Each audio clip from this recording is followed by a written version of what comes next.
Praise the Lord. Greetings to you all in the name of our Lord and Savior Jesus Christ. Today's Bible verse, 2 Kings chapter 4 verse 2. What shall I do for you? He asked. Tell me, what have you got at home? 2 ಅರಸುಗಳು 4ನೇ ಅಧ್ಯಾಯ 2ನೇ ವಚನ. ಎಲೀಷನು ಆಕೆಗೆ, ನಾನು ನಿನಗೇನು ಮಾಡಬೇಕನ್ನುತ್ತೆ? ನಿನ್ನ ಮನೆಯಲ್ಲಿ ಏನಿರುತ್ತದೆ ಹೇಳು ಅಂದನು. ಹೌದು, ಅಂದು ಎಲೀಷ ಪ್ರವಾದಿಯ ಹತ್ತಿರ ಬಂದಿರತಕ್ಕಂಥ ಆ ಹೆಣ್ಣು ಮಗಳಿಗೆ ಎಲೀಷ ಪ್ರವಾದಿ ಈ ಪ್ರಶ್ನೆ ಮಾಡುತ್ತಾ ಇದ್ದಾರೆ. ಆದರೆ ಅದೇ ಪ್ರಶ್ನೆ ನಮ್ಮ ಪ್ರಿಯ ಯೇಸು ಸ್ವಾಮಿ ಈ ಹೊತ್ತು ನನಗೂ ನಿನಗೂ ಕೂಡ ಮಾಡುತ್ತಾ ಇದ್ದಾರೆ. ನಿನ್ನ ಮನೆಯಲ್ಲಿ ಏನಿರುತ್ತದೆ ಎಂಬುದಾಗಿ ಮೊದಲನೇ ಪ್ರಶ್ನೆ. ಮತ್ತು ಎರಡನೇ ಪ್ರಶ್ನೆ, ನಾನು ನಿನಗೆ ಏನು ಮಾಡಬೇಕೆನ್ನುತ್ತಿ ಎಂಬುದಾಗಿ. ಹೌದು ನನ್ನ ಪ್ರಿಯ ದೇವಚಂದ್ರೆ, ನಿಮ್ಮಲ್ಲಿ ಅನೇಕರು ನನ್ನಲ್ಲಿ ಏನೂ ಇಲ್ಲ ಎಂಬುದಾಗಿ ನೀನು ಪರಿತಪಿಸ್ತಾ ಇರಬಹುದು. ಆದರೆ ನಿನ್ನಲ್ಲಿ ಇರುವಂಥದ್ದನ್ನು ನೀನು ಮರೆತು ಹೋಗುತ್ತಾ ಇದ್ದಿ. ಅಂದು ಎಲೀಷ ಪ್ರವಾದಿ ಆಕೆಗೆ ನಿನ್ನ ಮನೆಯಲ್ಲಿ ಏನಿರುತ್ತದೆ ಎಂದು ಕೇಳಿದಾಗ ಆಕೆ ಇಲ್ಲ ಎಂಬುದಾಗಿ ಹೇಳುತ್ತಾ ಇದ್ದಾಗ್ಯೂ ಕೂಡ ಆಕೆ ಮನೆಯಲ್ಲಿರುವುದು ನೆನಪಿಗೆ ಬಂತು. ಏನಿತ್ತು ಆಕೆ ಮನೆಯಲ್ಲಿ? ಮೊಗೆಯಲ್ಲಿ ಸ್ವಲ್ಪ ಎಣ್ಣೆ ಮಾತ್ರ ಇದೆ ಎಂಬುದಾಗಿ ಹೇಳ್ತಾಳೆ. ಎಣ್ಣೆ ಎಷ್ಟು ಶ್ರೇಷ್ಠವಾದದ್ದು ಪ್ರಿಯರೇ! ಎಣ್ಣೆ ಪವಿತ್ರಾತ್ಮನಿಗೆ ಹೋಲಿಕೆಯಾಗಿದೆ. ಎಣ್ಣೆ ನಮ್ಮ ಪ್ರಿಯ ಯೇಸು ಸ್ವಾಮಿ ಗೆತ್ಸೇಮನೆ ತೋಟದಲ್ಲಿ ತನ್ನನ್ನು ತಾನು ಜಜ್ಜಲಿಕ್ಕೆ ಹಿಂಡಲಿಕ್ಕೆ ಒಪ್ಪಿಸಿಕೊಟ್ಟಾಗ ಆತನಿಂದ ಸುರಿದಂಥ ರಕ್ತಕ್ಕೆ ಹೋಲಿಕೆಯಾಗಿದೆ. ಆ ಎಣ್ಣೆ ನಿನ್ನಲ್ಲಿದೆ. ನಿನ್ನಲ್ಲಿ ಏನೂ ಇಲ್ಲದೆ ಹೋದರೂ ಕೂಡ ದೇವರು ನಿನಗೆ ಆರೋಗ್ಯವನ್ನು ಕೊಟ್ಟಿದ್ದಾರೆ, ಒಂದು ಒಳ್ಳೆ ದೇಹವನ್ನು ಕೊಟ್ಟಿದ್ದಾರೆ, ಸುಂದರ ರೂಪವನ್ನು ಕೊಟ್ಟಿದ್ದಾರೆ, ತನ್ನ ಶ್ವಾಸವನ್ನು ಅದರಲ್ಲಿ ಒದಗಿಸಿದ್ದಾರೆ. ಹೀಗಿರುವಾಗ ಯಾಕೆ ನೆನೆಸಿ ನೀನು ಕೊರಗುತ್ತಿ? ಈ ಹೊತ್ತೇ ನೀನು ನೋಡಿಕೋ, ನಿನ್ನ ಮನೆಯಲ್ಲಿ ಏನಿದೆ. ನಿನ್ನ ಮನೆಯಲ್ಲಿ ಇರುವುದನ್ನು ನೆನೆಸಿ ಕರ್ತನಿಗೆ ಸ್ತೋತ್ರವನ್ನು ಸಲ್ಲಿಸು. ನೀನು ಕೃತಜ್ಞತಾ ಭಾವದಿಂದ ಕರ್ತನಿಗೆ ಹಾಡಿ ಕೊಂಡಾಡುವಾಗ ಕರ್ತನು ನಿನ್ನ ಬಳಿಯಲ್ಲಿ ಇಳಿದು ಬಂದು ಮಹಿಮಾಕರವಾದ ರೀತಿಯಲ್ಲಿ ನಿನ್ನಲ್ಲಿ ಇರುವುದನ್ನು ಆಶೀರ್ವದಿಸ್ತಾರೆ, ಹಾಗೆಯೇ ಇಲ್ಲದಿರುವುದನ್ನು ಕೂಡ ನಿನಗೆ ಕೊಡ್ತಾರೆ. ನಿನಗೆ ಏನು ಮಾಡಬೇಕೆನ್ನುತ್ತಿ ಎಂಬುದಾಗಿ ದೇವರು ಕೇಳ್ತಾ ಇದ್ದಾರೆ. ನಿನ್ನ ಜೀವಿತದಲ್ಲಿ ಏನು ಬೇಕು ಅದನ್ನು ನೀನು ದೇವರಿಗೆ ಕೇಳಿಕೊ, ಖಂಡಿತವಾಗಿಯೂ ದೇವರು ಕೊಡುತ್ತಾರೆ.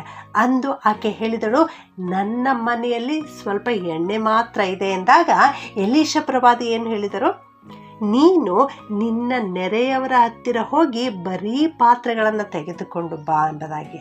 ಆಕೆ ಹಾಗೆಯೇ ಮಾಡಿದಳು. ನಿನಗೆ ಏನು ಬೇಕನ್ನುತ್ತಿ ನೀನು ಕೇಳು, ನೀನು ಹುಡುಕು, ಅದು ನಿನಗೆ ಸಿಗುತ್ತದೆ.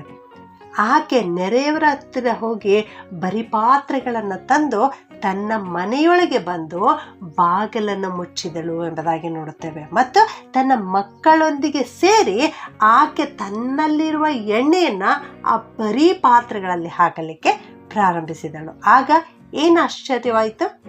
ಎಣ್ಣೆ ಉಕ್ಕಲಿಕ್ಕೆ ಪ್ರಾರಂಭಿಸಿತು. ಆಕೆ ಹತ್ತಿರ ಇರುವ ಎಲ್ಲ ಪಾತ್ರೆಗಳು ತುಂಬಲ್ಪಟ್ಟವು ಪ್ರಿಯರೇ. ಹೌದು, ಅದೇ ರೀತಿಯಲ್ಲಿ ನಿನ್ನ ಬಳಿಯೂ ಕೂಡ ಎಣ್ಣೆ ಇದೆ, ಪವಿತ್ರಾತ್ಮನ ಅಭಿಷೇಕ ಇದೆ, ರಕ್ಷಣೆ ಇದೆ.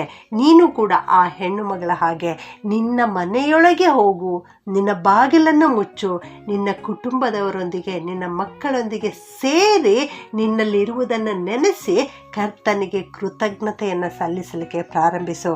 ಹಾಡುಗಳನ್ನು ಹಾಡು, ವಾಕ್ಯವನ್ನು ಓದು, ಪ್ರಾರ್ಥನೆ ಮಾಡು, ದೇವರನ್ನು ಕೊಂಡಾಡು.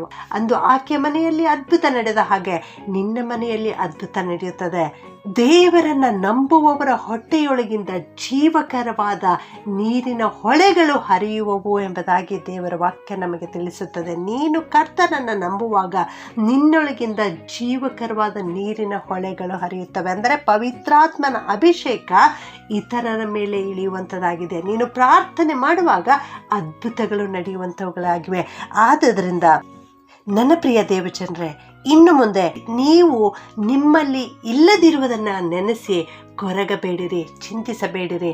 ಆದರೆ ನಿನ್ನಲ್ಲಿ ಏನಿದೆ ಅದನ್ನು ನೆನೆಸಿ ಕರ್ತನಿಗೆ ಕೃತಜ್ಞತೆಯನ್ನು ಸಲ್ಲಿಸು.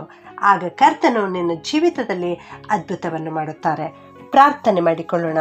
ಪರಿಶುದ್ಧನಾದ ನಮ್ಮ ಪರಲೋಕದ ತಂದೆಯಾದ ದೇವರೇ, ನಿಮಗೆ ಸ್ತುತಿ ಸ್ತೋತ್ರವನ್ನು ಸಲ್ಲಿಸುತ್ತೇವೆ ಕರ್ತನೆ. ಅಪ್ಪ, ಅಂದು ಎಲೀಷ ಪ್ರವಾದಿಯ ಹತ್ತಿರ ಬಂದ ಆ ಸ್ತ್ರೀಯ ಜೀವಿತದಲ್ಲಿ ಅದ್ಭುತವನ್ನು ನೀವು ಮಾಡಿರುವಂಥದ್ದನ್ನು ಇವತ್ತು ನಮಗೆ ಕಲಿಸಿಕೊಟ್ಟದಕ್ಕಾಗಿ ನಿಮ್ಮನ್ನು ಕೊಂಡಾಡುತ್ತೇವೆ ಕರ್ತನೆ. ಅಪ್ಪ, ಈ ವಾಕ್ಯ ಕೇಳಿಸಿಕೊಳ್ಳುತ್ತಿರುವ ಪ್ರತಿಯೊಬ್ಬೊಬ್ಬರನ್ನು ಆಶೀರ್ವಾದ ಮಾಡು ಕರ್ತನೆ. ಇವರ ಜೀವಿತದಲ್ಲಿಯೂ ಇವರು ದುಃಖ ತಪ್ತರಾಗಿದ್ದಾರೆ ದೇವ, ಕಣ್ಣೀರಿನಲ್ಲಿದ್ದಾರೆ ಸ್ವಾಮಿ, ಚಿಂತೆಯಲ್ಲಿದ್ದಾರೆ ಕರ್ತನೆ. ಅವರು ತಮ್ಮಲ್ಲಿ ಇಲ್ಲದಿರುವುದನ್ನು ನೆನೆಸಿ ಕೊರಗುತ್ತಾ ಇದ್ದಾರೆ ಕರ್ತನೆ. ನೀನವರನ್ನು ಕನಿಕರಿಸು, ನೀನವರನ್ನು ಕಾಪಾಡು ಸ್ವಾಮಿ. ನೀನವರ ಆತ್ಮೀಕ ಕಣ್ಣುಗಳನ್ನು ತೆರೆ ಸ್ವಾಮಿ. ನೀನು ಅವರಿಗೆ ಕೊಟ್ಟಿರುವಂಥದ್ದನ್ನು ಅವರು ತಿಳಿದುಕೊಳ್ಳಲಿಕ್ಕೆ, ಗ್ರಹಿಸಿಕೊಳ್ಳಲಿಕ್ಕೆ ಅಂಥ ಒಂದು ಹೃದಯವನ್ನು ಅವರಿಗೆ ಅನುಗ್ರಹಿಸು ಕರ್ತನೆ. ಅಪ್ಪ, ಇಂದಿನಿಂದ ದೇವರೇ, ನಾವೆಲ್ಲರೂ ನೀನು ನಮಗೆ ಕೊಟ್ಟಿರುವ ಈ ದೇಹಕ್ಕಾಗಿ, ಜೀವಕ್ಕಾಗಿ, ರಕ್ಷಣೆಗಾಗಿ, ಪವಿತ್ರಾತ್ಮನ ವರಕ್ಕಾಗಿ ನಿನ್ನನ್ನು ಕೊಂಡಾಡಲಿಕ್ಕೆ ಕೃಪೆಯನ್ನು ಅನುಗ್ರಹಿಸು ಸ್ವಾಮಿ.